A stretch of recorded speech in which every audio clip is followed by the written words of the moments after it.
আজকের রেসিপি মূলা ভাজি। সকালে রুটি অথবা পরোটার সাথে সকালের নাস্তায় এই ভাজিটা খেতে খুবই ভালো লাগে। এছাড়া কিন্তু গরম ভাতের সাথেও খেতে খুবই ভালো লাগে।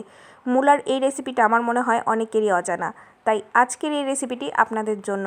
যারা এখনও মূলা দিয়ে এই ভাজিটি ট্রাই করেননি, আপনারা ট্রাই না করলে বুঝবেন না এটা খেতে আসলে কতটা মজা হয়। এই যে দেখেন, আমি আলুর মতো এটার খোসাটা ছিলে নিয়েছি। এবার কুচি কুচি করে কেটে নিব। আপনারা চাইলে গ্রেটার দিয়েও গ্রেট করে নিতে পারেন, তবে কুচি কুচি করে কেটে নিলে সবথেকে বেশি ভালো লাগে খেতে। মোটা হলে কিন্তু খেতে ভালো লাগবে না। ভিডিওটি দেখতে দেখতে মনে করিয়ে দেই, যারা এখন পর্যন্ত আমার সাথে আছেন আর আমার চ্যানেলটি যারা সাবস্ক্রাইব করেছেন আপনাদের সবাইকে অসংখ্য ধন্যবাদ। আর যারা এখনও সাবস্ক্রাইব করেননি, নতুন দেখছেন, প্লিজ ভিডিওতে একটি লাইক দিয়ে ভিডিওটি দেখা শুরু করবেন। আর যদি আমার ভিডিওর কোনো অংশ আপনাদের কাছে ভালো লেগে যায় তাহলে কিন্তু সাবস্ক্রাইব করে বন্ধু হয়ে পাশে থেকে যাবেন। আমি এই যেভাবে কুচি কুচি করে কেটে নিয়েছি, আর এটা কিন্তু আলু ভাজির থেকেও খুবই কম সময় করা যায় আর খেতে অসম্ভব মজার হয়। আপনারা একবার বাসায় ট্রাই করে তারপর কিন্তু আমাকে জানাবেন, কমেন্টস করে জানাবেন যে আপনাদের কাছে কেমন লেগেছে খেতে। আমি এভাবে কুচি কুচি করে কেটে নিচ্ছি।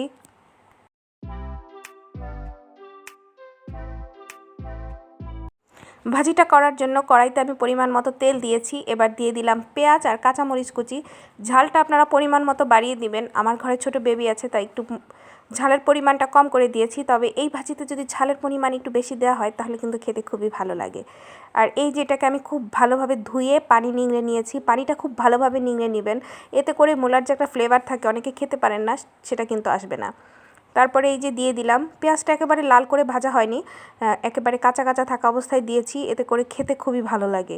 আর পরিমাণ মতো লবণ আর সামান্য পরিমাণ হলুদ দিয়ে দিলাম। আপনারা যারা সাদা খেতে পছন্দ করেন সাদা করেও করতে পারেন, তবে হলুদ দিলে খেতে খুবই ভালো লাগে। আর হলুদ কিন্তু আমাদের শরীরের জন্য খুবই উপকারী। তারপরে এই যে ঢাকনা দিয়ে ঢেকে দিব।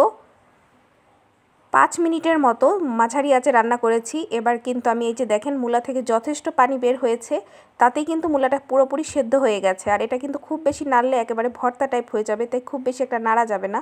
এই যে চুলা আঁচটা মাঝারি রেখে এবার আমি এভাবে এটাকে নেড়ে চেড়ে একেবারে পানিটা খুব ভালোভাবে শুকিয়ে নেব।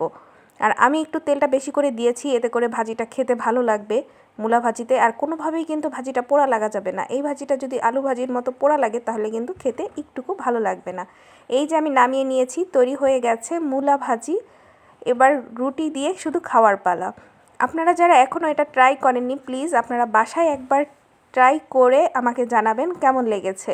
পরোটার সাথে খেতে কিন্তু অসম্ভব মজা লাগে, তবে আমি কিন্তু বাসায় এরকম নরম রুটি বানাই, আমার মেয়ে পছন্দ করে, সেটা দিয়েও খেতে কিন্তু অসম্ভব মজা লেগেছিল। ভালো থাকবেন সবাই, আল্লাহ হাফেজ।